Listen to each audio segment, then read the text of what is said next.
사랑합니다 나의 예수님, 사랑합니다 아주 많이요. 사랑합니다 나의 예수님, 사랑합니다 그것뿐이에요. 사랑합니다 나의 예수님, 사랑합니다 아주 많이요. 사랑합니다 나의 예수님, 사랑합니다 그것뿐이에요.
그리고 마지막 절은 합독하도록 하겠습니다.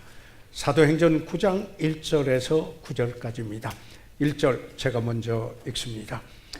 사울이 주의 제자들을 대하여 여전히 위협과 살기가 등등하여 대제사장에게 가서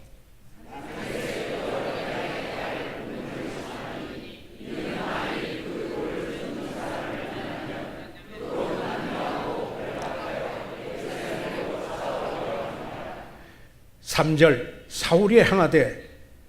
사울이 행하여 다메섹에 가까이 가더니 호련히 하늘로서 빛이 저를 둘러 비추는지라.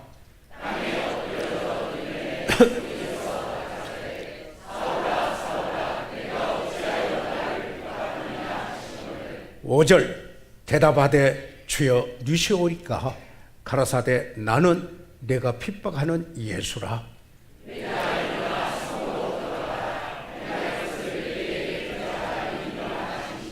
(7절) 같이 가던 사람들은 소리만 듣고 아무도 보지 못하여 말을 못하고 섰더라.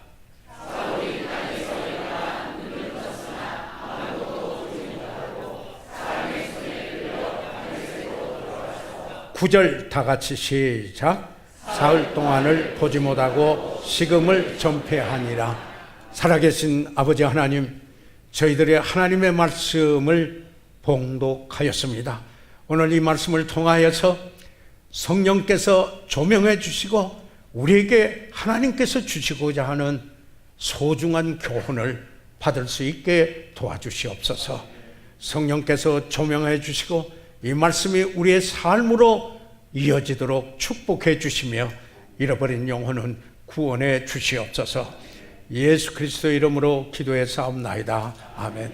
착석해 주시기 바랍니다.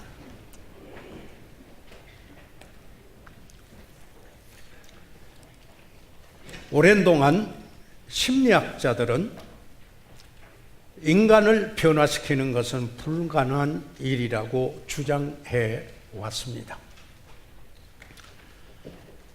이렇게 말했습니다. 인간의 환경은 바꿀 수 있고 자신의 목표와 포부에 따라서 자신을 적응시킬 수도 있다. 인간을 교육시킬 수도 있다. 그러나 인간을 참으로 변화시킬 수는 없는 것이다. 이렇게 심리학자들은 주장해 왔습니다. 인간적인 측면에서 이와 같은 이론은 대단히 건전한 것일 수도 있고 또는 위로받을 수도 있습니다. 그러나 영적인 측면에서, 영적인 영역에서 이와 같은 이론은 사실이 아닙니다. 수많은 사람들이 제 자신을 포함하여 그리스도를 믿음으로 만나고 그리고 그 주님과 함께 그리스도와 함께 개인적인 관계를 통하여서 삶이 그리고 그 생활 태도가 그리고 행동이 급진적인 변화가 있었음을 많은 분들이 간증할 수 있을 것입니다. 그렇기 때문에 사도 바울은 고린도후서 5장 17절에 이렇게 간증했습니다. 고백했습니다. 그런즉 누구든지 그리스도 안에 있으면 새로운 피조물이라. 이전 것은 지나갔으니 보라 새 것이 되었도다. 이는 하나님의 말씀의 약속입니다. 다시 말해서 우리는 그리스도 안에 있으면 새로운 피조물이며 그리고 이전 것은 지나갔으니 보라 새 것이 되었도다. 새 사람, 새로운 피조물이 된다는 말씀입니다. 이는 사도 바울의 확실한 간증인 것입니다. 바울의 생애야말로 예수 그리스도의 능력으로 말미암아 변화된 대표적인 한 본보기이기도 합니다. 이 사울이라고 하는 이 사람, 그가 가던 길을 주 예수 그리스도를 만나서 완전히 돌아선 새 사람 바울이 된 바로 그인 것입니다. 저는 바울의 생애를 돌이켜보면서 주님께서 그 안에 역사하시고 그리고 이루신 세 가지 놀라운 이 변화를 사랑하는 여러분과 함께 오늘 이 아침에 생각해 보고자 합니다. 저는 성경에서 말하고 하는 큰 사람, 위대한 사람이 어떤 사람인가를 침례 요한을 들어서 여러분과 함께 생각해 봤습니다. 저는 또한 착한 사람, 바나바를 들여서 어떤 사람이 착한 사람인가를 생각해 보았습니다. 오늘 저는 여기에 이 바울을 들어서 여기에 새 사람, 이전 것은 지나가고 보라 새 것이 되었도다. 새로운 그리스도 안에서 새로운 피조물이 된 사도 바울을 통하여서 우리가 주 안에 있을 때 일어날 수 있는 세 가지 여기의 변화를 잠시 생각해 보고자 합니다. 첫째로 바울의 그 생애의 목적이 변화되었습니다. 여러분이 너무나도 잘 아신 바와 같이 사도행전을 읽어보면은 또 사도행전을 공부해 보면은 이 다소의 사울은 교회를 잔멸시키려고 했던 사람이 다소의 이 사울입니다. 그 계획에 적극적으로 참여했었으며 그는 여기에 예수 그리스도를 구주로 믿고 저들이 이룬 그 교회를, 주님이 세우신 그 교회를 여기에 다소의 사울은 미워하였습니다. 그 교회를 잔멸시키려고 하였던 것이었습니다. 사도행전 7장 58절에 있는 말씀을 보면은 스데반의 그 일에 관하여서 말씀하고 있습니다. 성 밖에 내치고 돌로 칠세 증인들이 옷을 벗어 사울이라는 청년의 발 앞에 두니라, 이렇게 말씀하고 있습니다. 여기에 스데반을 성 밖으로 이끌고 가서 그리고는 돌로 치고, 그리고 거기에 여기서 증인들이라고 하는 이 증인들은 돌로 친 사람들을 말하는 것입니다. 그래서 옷을 벗기고 옷을 벗어 사울이라고 하는 이 청년의 발 앞에 여기에 두었다, 이렇게 여기 성경에 말씀하고 있습니다. 여기에 사울 청년, 이 사울이라고 하는 이 청년은 이 스데반을 돌로 치는 그들의 옷을 여기에 가지고 있고 보살피고 있었던 바로 그는 틀림없이 스데반을 돌로 치는데 동의하였을 것입니다. 아니면은 어떤 학자는 이렇게 말하기도 합니다. 그가 진두지휘하였을 것이다. 더 나가서 그래서 이 사도행전 8장 3절에 있는 말씀을 보면은 사울이 교회를 잔멸하세 각 집에 들어가 남녀를 끌어다가 옥에 넘기느니라. 바로 사울이라고 하는 이 사람, 그는 교회를 잔멸코자 했습니다. 그래서 실제로 그 일을 하고 있었습니다. 그리고 각 집에 들어가서 여기에 예수 그리스도를 구주로 믿는다고 하는 그들을 남녀를 끌어다가 옥에 넘긴 사람이 바로 여기에 사울이라고 하는 이 사람이었습니다. 여기에 사울이라고 하는 이 사람, 교회를 핍박하는 우두머리였었습니다. 1세기에 많은 유대인 종교 지도자들처럼 사울도 예수가 이스라엘의 메시아라는 주장에 분노하고 있었습니다. 이 사람 예수를 신성으로 말하는 것은 그에게는 모독으로 여겨졌습니다. 그래서 그는 분노했습니다.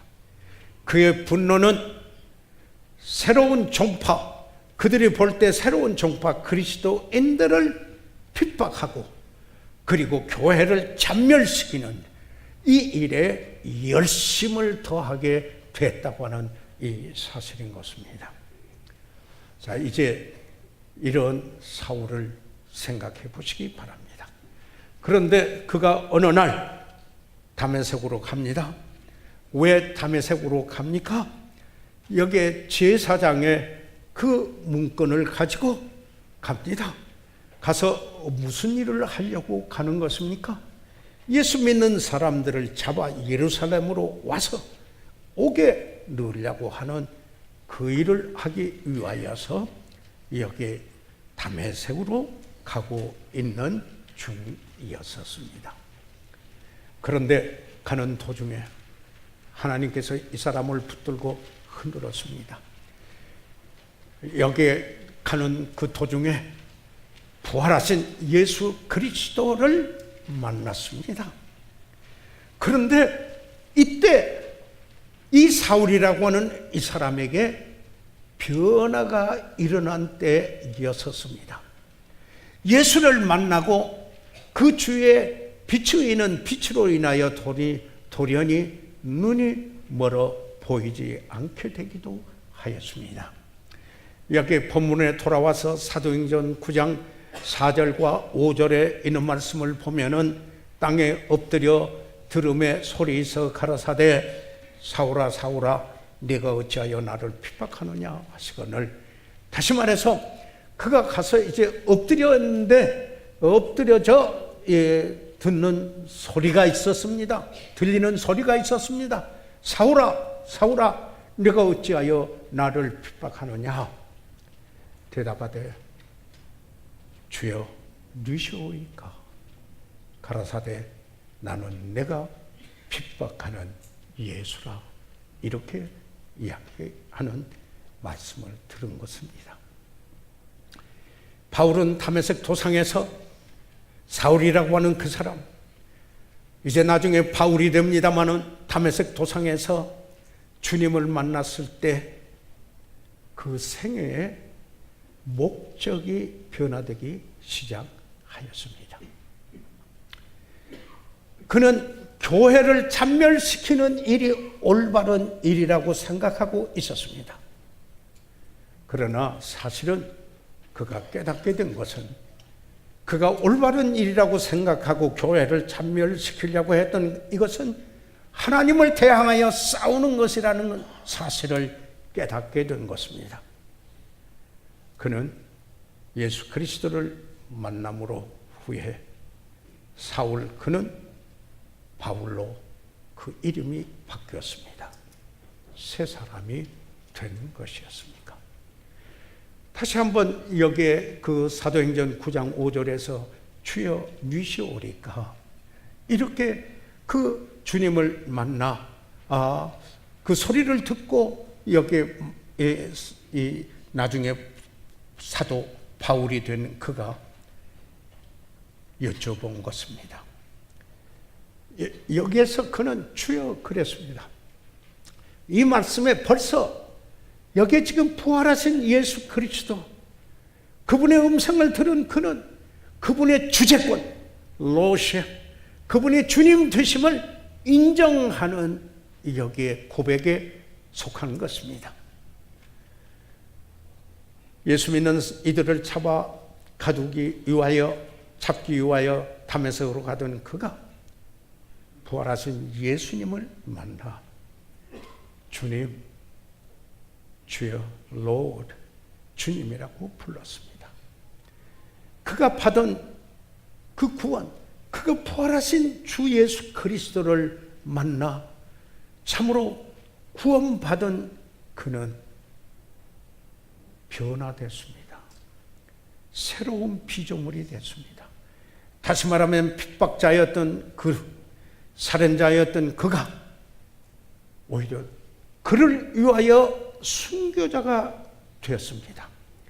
세계사에서 다소의 사울보다도 그 생에 더 극 극적인 변화를 경험한 사람은 없을 것입니다.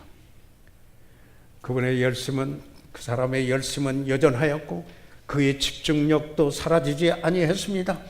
그의 헌신도 확실하였습니다. 그러나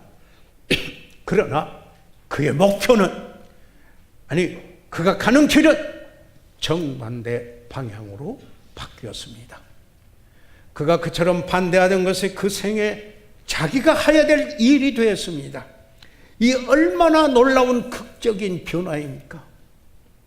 사도행전을 통해서 우리는 그 사역의 결과들을 잘 볼 수가 있습니다. 그는 어떻게 했어요?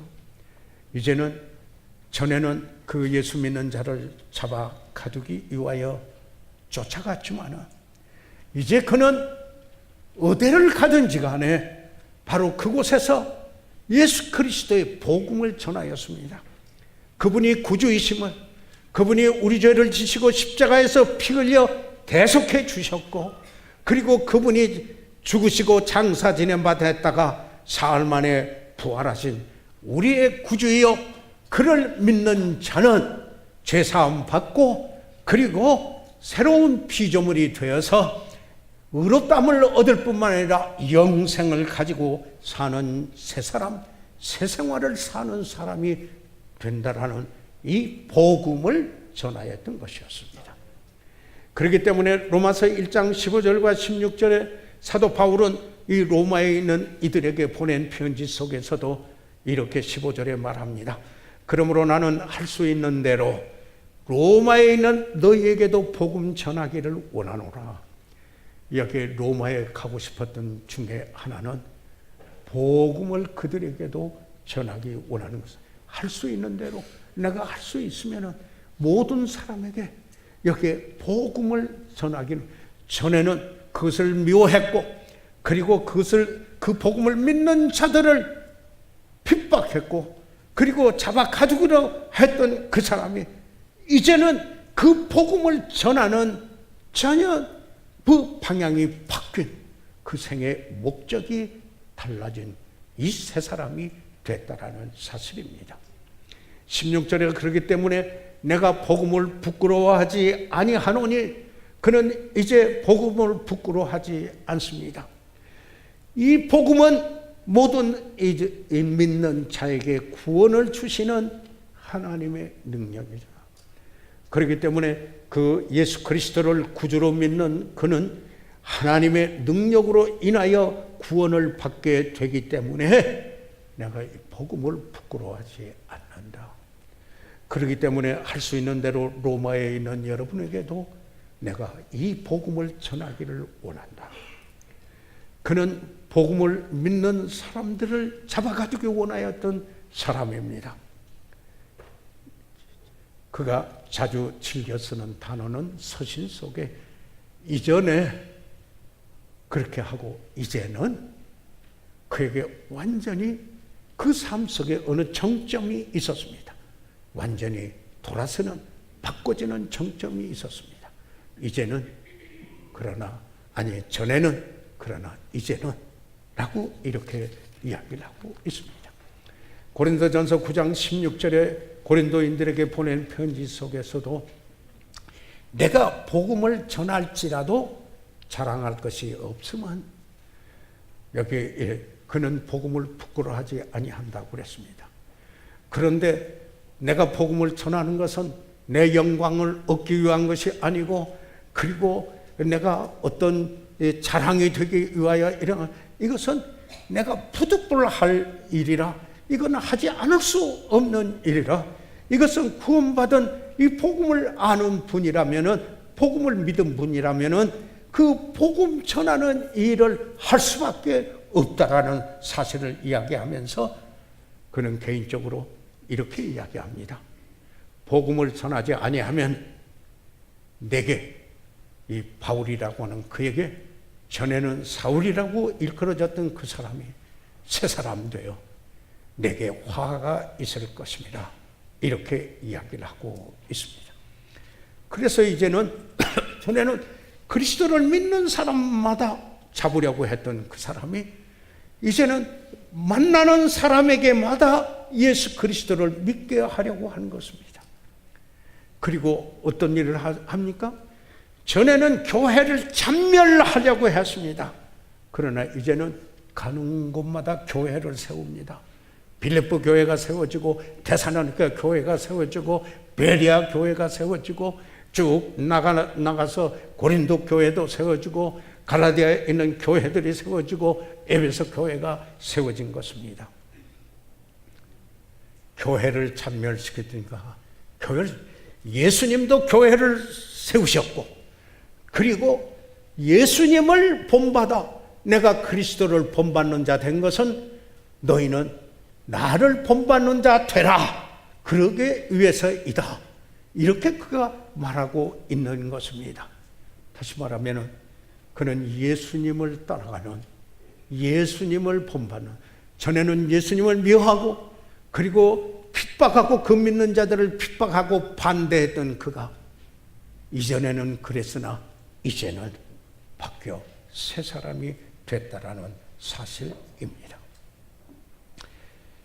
여러분이 잘 아시는 이야기일 수도 있습니다.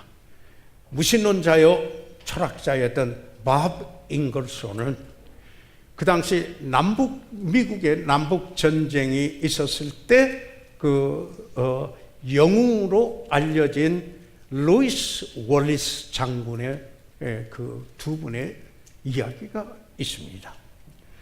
어느 날 이 밥 잉글스의 그 부탁을 받고 이분이 그 장군 월리스 장군에게 이렇게 권면을 했습니다. 뭐냐면 둘이 서로 통하는 데가 있었습니다.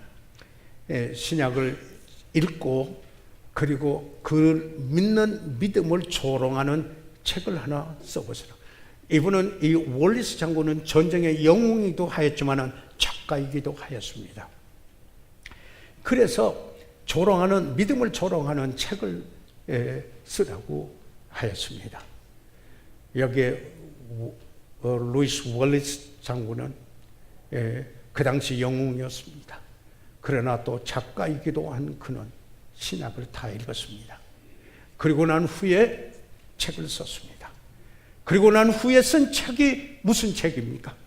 예수님의 생애를 말하는 배너였습니다.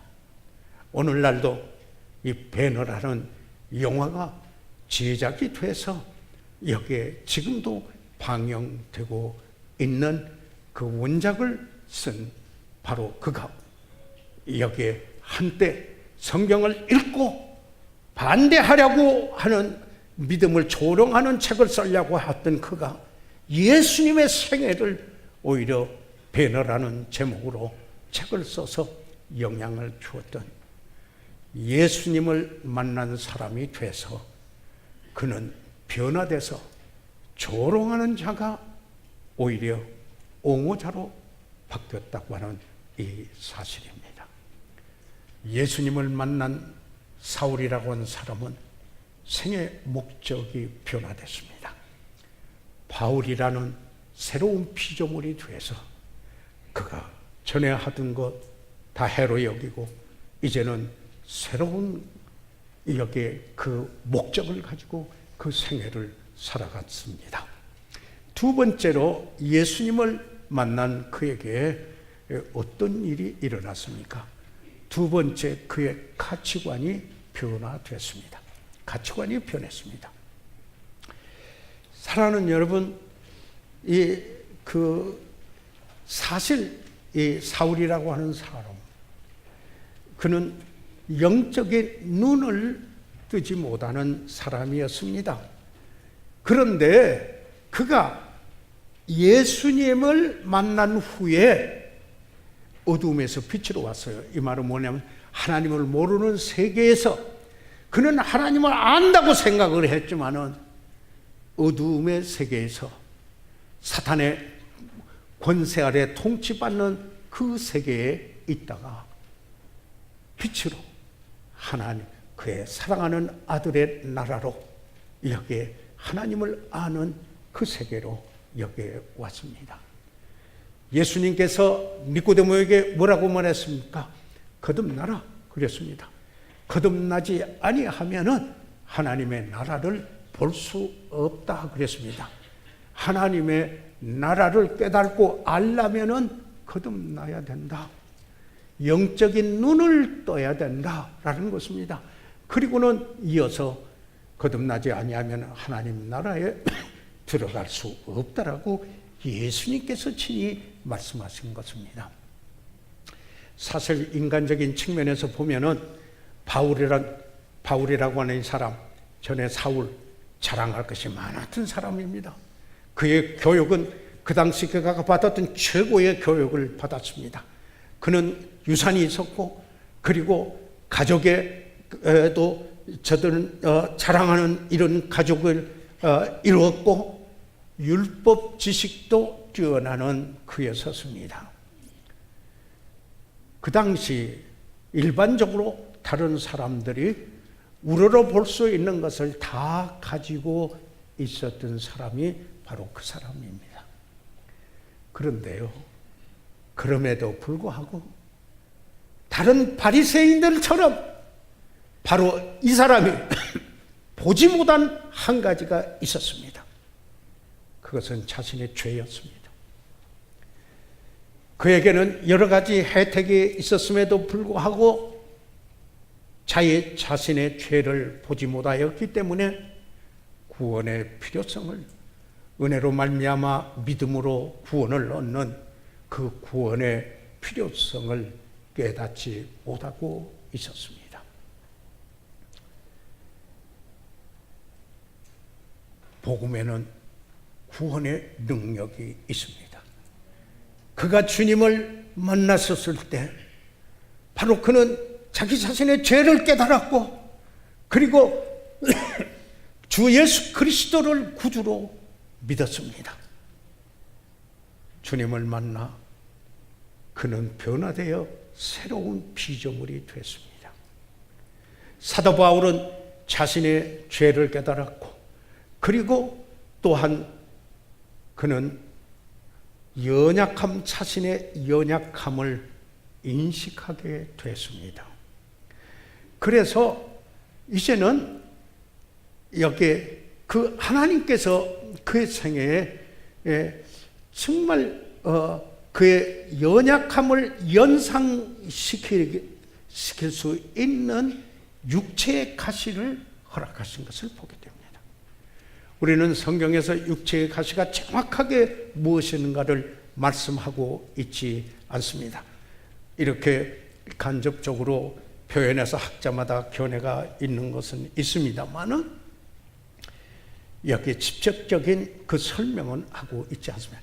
여하튼 간에 그 육체의 가시는 이 사울이라고 하는 사람, 아니 바울이 된 이 사람에게 굉장히 고통을 주는 것이었고, 여기에 그 찌르는 것이었고, 그래서 여기에 괴로워서 이것을 좀 제해 주십시오 하고 하나님께 기도하게 하였던 것이었습니다. 여기에 고린도후서 12장 7절을 보겠습니다. 여러 계시를 받은 것이 지극히 크므로 바울이야말로 그는 하나님의 은혜를 입고 구원받았을 뿐만 아니라 하나님의 보좌가 있는 3층 하늘에까지 다녀왔고, 그리고 그는 신약 성경의 거의 반절에 가까운 13권 내지 14권이라고 이야기할 수 있는 신약 성경을 쓰는데 하나님이 쓰신 사람이 바로 여기에 바울이었습니다. 그렇기 때문에 그가 교만해질 수가 있었습니다. 그런데 하나님은 교만을 제일 싫어하십니다. 하나님은 교만하는 자를 대적하십니다. 그리고 하나님께서는 교만한 자를 물리치십니다. 쓰시지를 않습니다. 그래서 하나님께서는 이 바울이라고 하는 이 사람이 이제 계시를 받은 것이 지극히 커서 혹시라도 그 때문에 교만해질까 봐 하나님께서 육체의 가시를 허락했습니다. 이거는 사탄의 사자라고 하는 것은 그 육체의 가시를 사탄이 사용해서 바울을 괴롭혔습니다. 그런데 바울은 이렇게 고백합니다. 이는 나를 쳐서 너무 착오하지 않게 하려 하심이라. 내 연약함을 보게 하고, 그러므로 이제 하나님만 의지하게 하는, 은혜에 더 의지하는, 주님만 의지하는 바로 이런 사람이 되게 해서 주님이 쓰실 수 있는 이런 사람이 되도록 그에게 이 육체의 가시를 허락한 것입니다. 사랑하는 여러분, 여기에 사도 바울을 성경에 읽어보십시오. 그가 밤중까지 설교를 하다가 창문에 앉아서 졸다가 넘어져서 죽은 사람이 있었지 않았습니까? 그런데 바울은 그 죽은 사람을 살릴 수 있는 여기에 표적도 또 기사도 능력에 사도들에게 주었던, 하나님 말씀이 기록되기 전에 사도들에게 주었던 그런 표가 그에게 있었지 않았습니까? 그럼에도 불구하고 그는 다른 사람을 위해서 기도할 때 엄청난 그 역사가 일어나고 서신 속에 그의 기도로 꽉 차 있지만은 자기가 기도하는 이 기도, 자기에게 괴로움을 주는 여기에 이 기도, 육체의 가시를 제해 주시라는 이 기도는 하나님이 듣지 않으셨습니다. 고린도후서 12장 8절과 9절에 이어서 보게 되면은 이것이 내게서 떠나기 위하여 내가 3번 죽게 강구하였더니 내게 이르시기를 내 은혜가 내게 족하도다. 하나님, 제발 이 육체의 가시를 제하여 주십시오. 그랬더니 뭐라고 하십니까? 내 은혜가 내게 족하다. 이렇게만 합니다. 오히려 내 능력이, 하나님의 능력이 내가 약한 데서 온전하여진다. 이렇게 말씀하신 겁니다. 내 능력이 내 약한 데서 온전하여진다. 왜요? 주님을, 연약함을 알면은 주님을 의지하기 때문입니다. 예. 이러므로 도리어 크게 기뻐함으로 나의 여러 약한 것들을 대하여 자랑하리니. 그러니까 이제는 무엇을, 이 자랑과 영광은 같은 단어입니다. 이제는, 전에는 자신의 강하고 자기 자신에 있는 어떤 것들을 자랑하고 하려고 했는데, 이제는 반대로 내 연약한 것을 자랑해서, 왜 그것은 내가 하나님이 아니면 안 된다, 하나님을 의지하고 있다라는 의미이기 때문인 것입니다. 그래서 이는 그리스도의 능력으로 내게 머물게 하려 합니다. 내가 연약함을 깨달았을 때 끊임없이 하나님을 의뢰하게 되고 하나님의 능력이 그 안에 머물러지며, 그래서 능력 있는 그리스도인의 삶을 이루게 된다라는 사실을 여기에 고백하고 있습니다. 그렇기 때문에 마침내 그는 빌립보서 4장 13절에 내게 능력 주시는 자 안에서 내가 모든 것을 할 수 있느니라고 고백하기도 하였습니다. 내게 능력 주시는 자 안에서.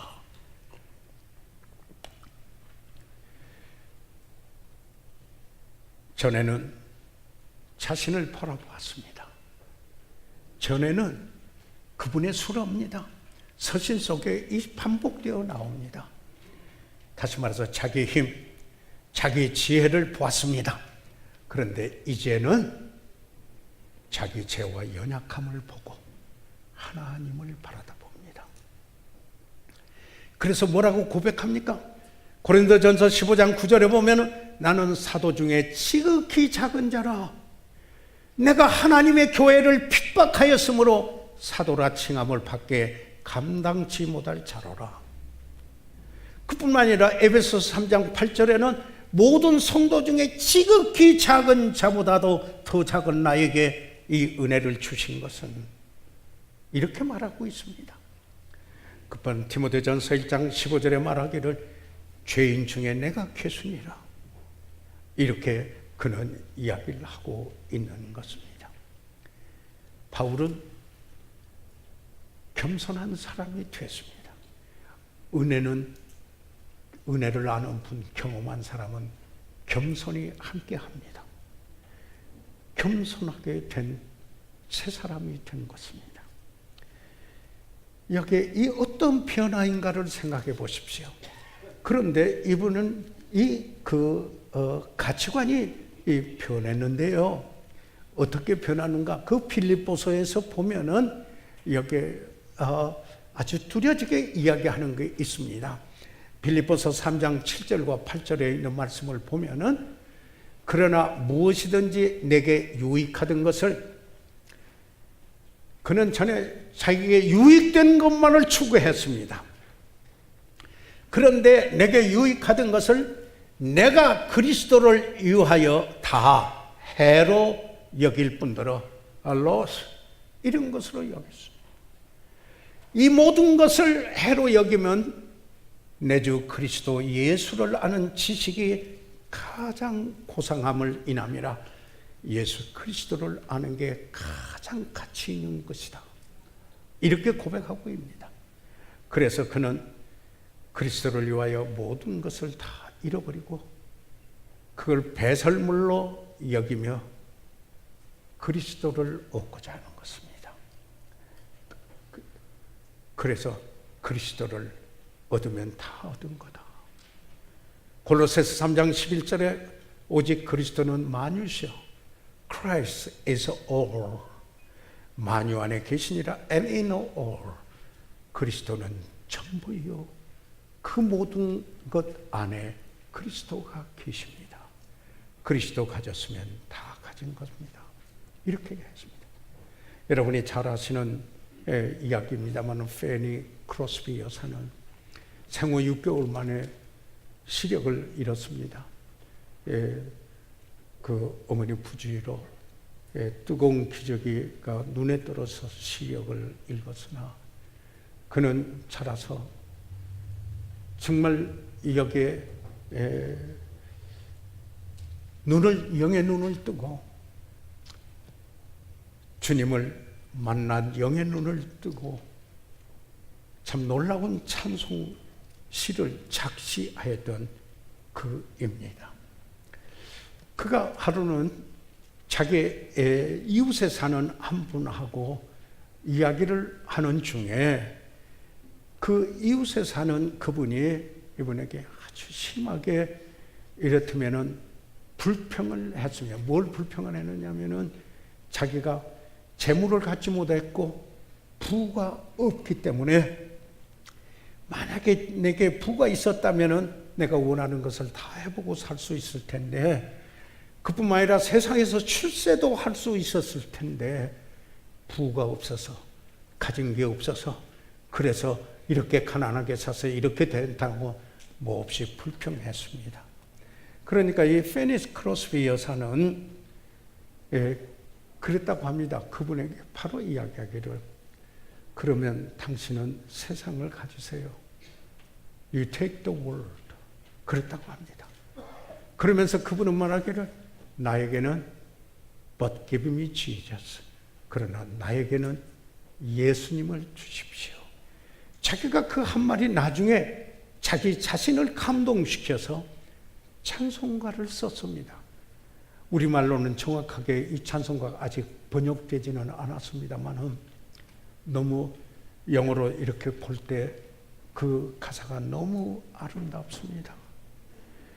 당신은 세상을 가질 테면 가지십시오. 그러나 나에게는 예수님을 주십시오. 세상의 모든 기쁨은 단지 이름뿐 그분의 사랑은 영원하며 영원히 거하며 그리고 세세토록 변치 아니하는 그 사랑입니다. 라고 하면서 아주 머리는 1, 2, 3절 계속되는 이 찬송을 했습니다.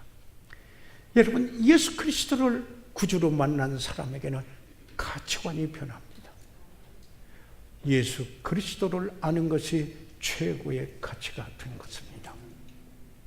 마지막 세 번째로 여기에 말씀을 드리고자 하는 것은 사도 바울은 다메섹 도상에서 예수 그리스도를 만난 이후에 만나서 인격이 변화되며 그리고 여전히 주님을 닮아가도록 그 인격이 변화되어 갔습니다. 여러분, 주님을 만나기 전에는 그가 늘 쓰기 좋아하는 수로대로 전에는 사울의 인격이 어떠했습니까? 어떤 분은 그런 이야기를 합니다. 마치 그를 전에는 그가 여기 정신질환자 같이 온전한 사람과 같이 안하게 보였던 그 사람이었다라는 거예요. 그에게 소신은 있고 그리고 광적인 열심이 있었지만 오히려 그것이 그로 하여금 사납게 만들었다라는 사실입니다. 그는 잔인한 핍박자였었습니다. 성경에 뭐라고 할 수 있습니까? 뭐라고 말하고 있습니까?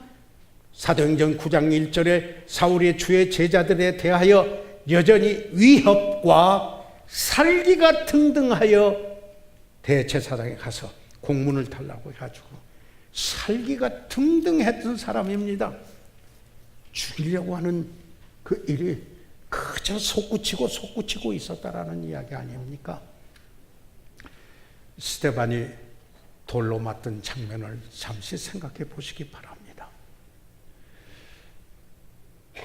여기에 스데반은 그런 그 경우에서도 마음을 다하여 말씀을 전파하는 사도행전 7장을 읽어보시면은 여러분이 읽어보시고 감동받지 않았습니까? 그는 돌에 맞으면서도 그에게 돌을 던진 그들을 위하여 주님이 하셨던 기도 그대로 저들이 하는 것을 알지 못하오니 저들의 죄를 사하여 주옵소서. 그렇게 기도했습니다. 주님을 닮은 이 놀라운 그의 얼굴은 천사의 얼굴처럼 빛났습니다. 그는 죽어가면서도 아무 두려움도 보이지 않았습니다. 오히려 그에게 평강이 있음을 나타내 보였습니다. 그는 담대하였으며 스데반은 담대하였고 그리고 주님께 온전히 순복하였습니다. 그의 믿음, 그의 양선, 그의 연민의 정을 여러 사람들이 목도했습니다.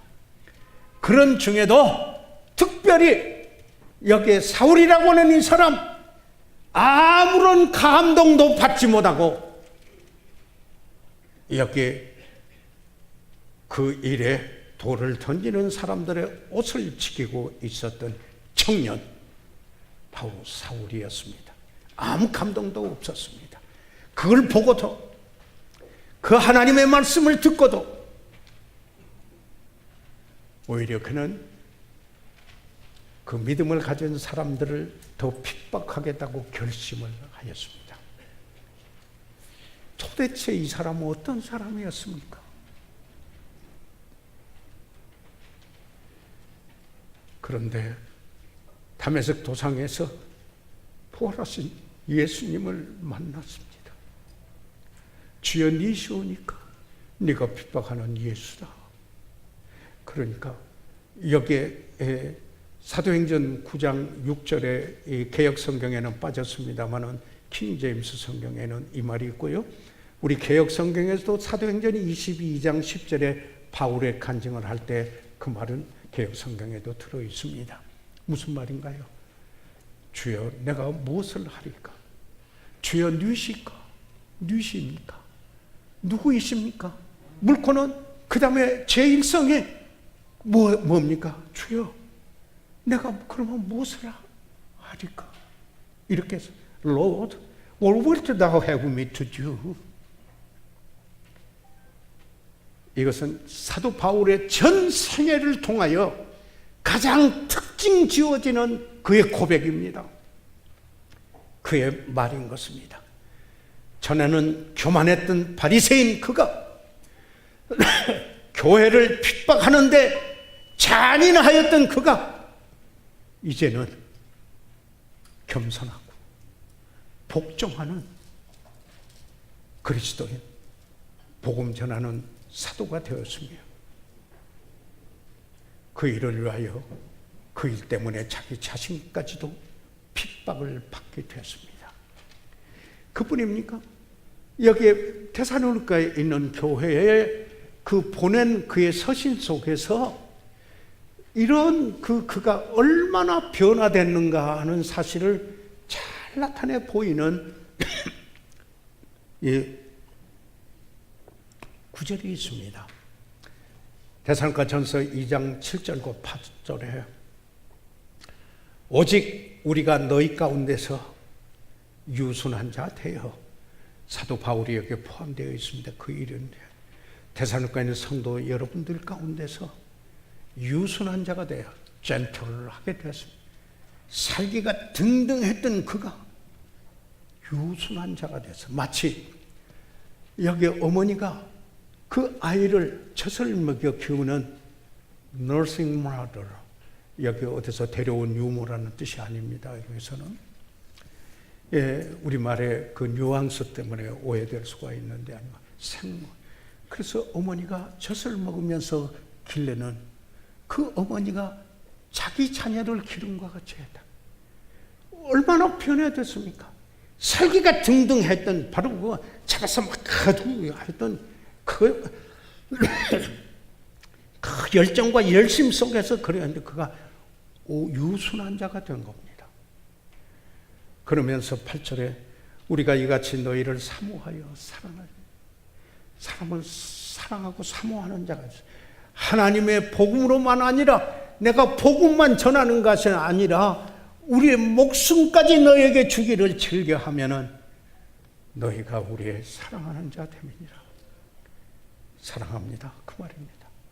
여러분, 내가 사랑하는 분들입니다.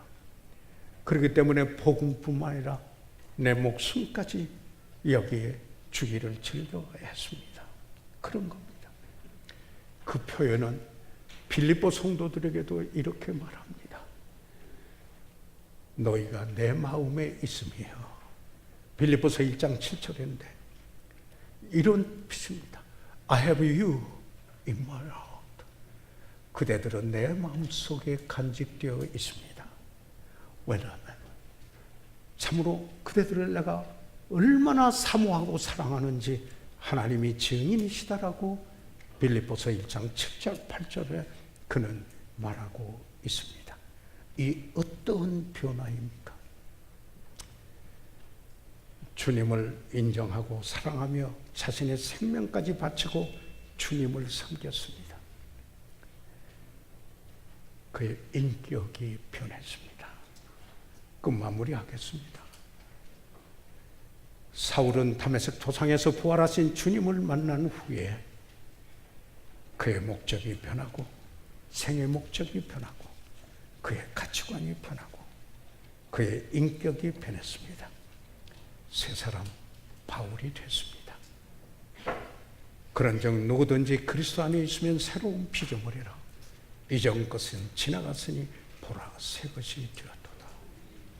우리 시간 다 같이 일어나셔서 머리 숙이시겠습니다.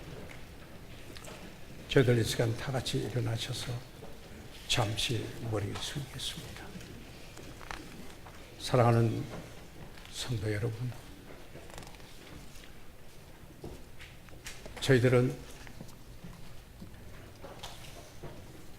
다소의 사울이 바울된 이야기 너무나 잘 알고 있는 이야기입니다. 다시 한번 이 사람이 어떻게 새 사람이 됐는가? 전에는, 그러나 이제는, 사랑하는 성도 여러분, 우리는 주님을 만나고 새로운 피조물이 됐습니다. 이제 날마다 새롭게 우리의 목적이 더 확실해져 가고 또 그뿐만 아니라 내 가치관이 더 분명해지고 주님을 닮는 인격의 변화와 함께 점점 주님을 닮아가고 있습니다. 이 일은 날마다 새롭게, 아니 거듭나는 일은 딱 한 번입니다. 주님을 만나 구원받은 것은 일생에 딱 한 번입니다. 그런 그가 이제는 변화돼 가는, 주님을 닮아가는 이 놀라운 삶을 위하여 날마다 세우려야 합니다. 사랑하는 여러분, 오늘 이처럼 내 삶의 목적을 분명히 하고 내 인생의 가치관을, 성서적인 가치관을 가지고 이제 날마다 주님을 닮아가는 인격으로 빚어지기 원합니다. 목사님 그렇게 기도하겠습니다. 손을 들어 피하시기 바랍니다. 아멘. 감사합니다. 하나님께서 여러분을 축복해 주시기 바랍니다. 오늘 혹시 교회는 오셨지만 아직 예수 그리스도를 구주로 영접지 못하고 아직 구원받지 못하신 분 혹시 있으십니까? 그렇다면 손을 들어 표하시면 위에서 기도해 드리고 잘 훈련된 분이 상담해 드릴 수가 있습니다. 또한 오늘 구원받고 침례에 순종하기 원하시는 분 있는 줄 압니다. 침례에 순종하기 원하시면 손을 들어 표하시기 바랍니다. 네, 아멘. 네. 네. 잠시 기도하겠습니다. 살아계시는 우리 아버지요, 이 시간 성령께서 우리 가운데 역사하신 그 역사를 인하여 감사합니다. 하나님 축복해 주세요. 아버지 하나님, 오늘 주시고자 하는 말씀을 저희가 받아 육화되는 역사가 이루어지게 하십시오. 감사합니다. 침례에 순종하는 일을 축복하시옵소서. 예수 그리스도의 이름으로 기도해 사옵나이다. 아멘.